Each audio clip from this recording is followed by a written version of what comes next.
Seorang tunawisma bernama Rosyid dibuang oleh petugas Panti Sosial DKI Jakarta ke daerah Petarukan, Pemalang. Ia hanya dibekali 1 kulak beras dan uang senilai Rp50.000.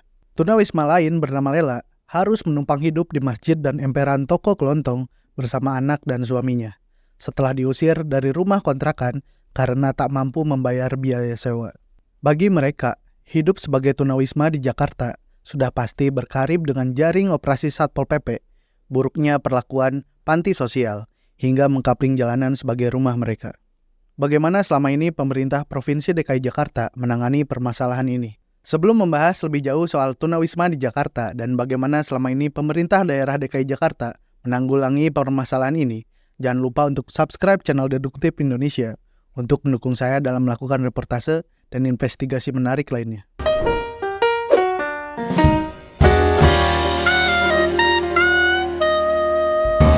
Selama tahun 2018 sampai 2021, Dinas Sosial Pemda DKI Jakarta telah menjaring 9.481 penyandang masalah kesejahteraan sosial atau PMKS. Angka itu mengalami peningkatan di tahun 2022, di mana mereka mengaku telah menjangkau sekitar 5.241 PMKS dalam 1 tahun. Semuanya dihimpun dari 6 kota, yakni Kepulauan Seribu, Jakarta Selatan, Jakarta Timur, Jakarta Pusat, Jakarta Barat, dan Jakarta Utara. Sedangkan dalam laporan kinerja instansi pemerintah atau LKIP tahun 2021, Dinas Sosial Pemda DKI Jakarta mengklaim telah mengentaskan PMKS ke dalam kehidupan yang layak dan normatif. Angka capaiannya sendiri luar biasa, menembus 102% dari target 100%. Indikator kinerjanya mengacu pada persentase pengentasan PMKS, di mana kategorinya tidak dijelaskan lebih lanjut.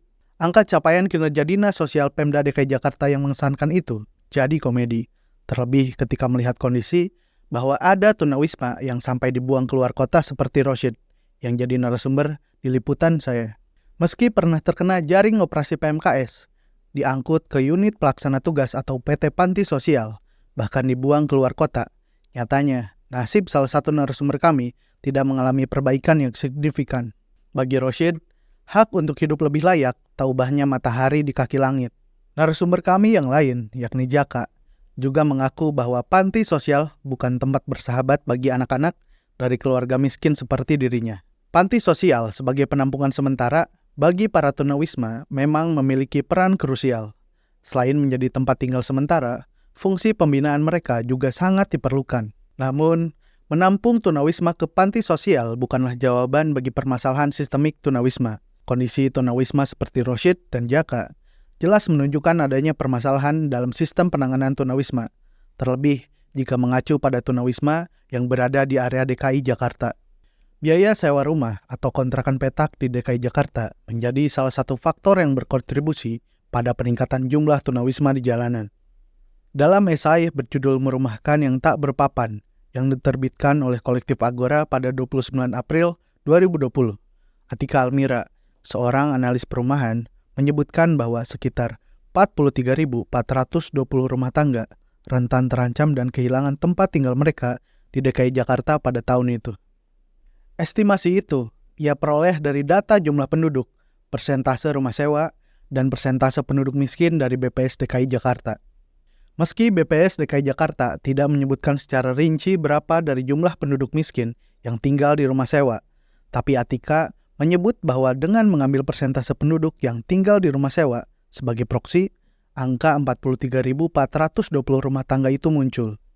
Semuanya berada di piramida terbawah di antara mereka yang tinggal di rumah sewa. Persoalan tentang tunawisma atau homelessness ini sudah termaktub dalam instrumen HAM, semisal Universal Declaration of Human Rights, pasal 25 ayat 1. Pasal itu secara eksplisit menyebut bahwa soal hak atas standar kehidupan yang memadai bagi setiap orang. Selain itu, instrumen HAM lain yang mengatur hak atas standar hidup memadai bagi tunawisma adalah International Covenant of Economic, Social, and Cultural Rights atau ICSRCR pasal 11. Pihak negara pada poin 1 pasal 11 Kovenant ini mengakui hak setiap orang atas hidup yang layak bagi dirinya dan keluarganya, termasuk pemenuhan pangan, sandang, dan perumahan yang layak, dan atas perbaikan kondisi hidup yang berkelanjutan. Masih dalam konvensi ICSCR, Office of the United Nations High Commissioner of Human Rights mengakui bahwa hak atas perumahan yang layak merupakan salah satu hak asasi manusia yang diakui secara internasional dalam hukum hak asasi manusia. Hak ini merupakan bagian dari hak setiap individu untuk memiliki standar hidup yang layak. Aspek-aspek kunci menurut OHCHR dalam upaya pemenuhan hak atas perumahan yang layak bagi setiap orang, antara lain adalah: yang pertama, keamanan hukum kepemilikan atau legal security of tenure. Kedua, keterjangkauan atau affordability. Kemudian, kelayak hunian atau habitability. Yang keempat, ketersediaan pelayanan, bahan, sarana dan prasarana atau availability of service, materials, facilities and infrastructure. Kemudian, aksesibilitas atau accessibility, lokasi atau location, dan terakhir adalah kecukupan budaya atau cultural adequacy. Sampai sini, kita bisa tahu bahwa hak atas hidup layak berlaku juga bagi tunawisma yang selama ini hidup di Jakarta. Deduktif masih punya cerita soal salah satu gedung di Jakarta yang terbengkalai, yang kami bayangkan bangunan itu bisa diokupasi serta jadi tempat hidup bagi tunawisma di Jakarta.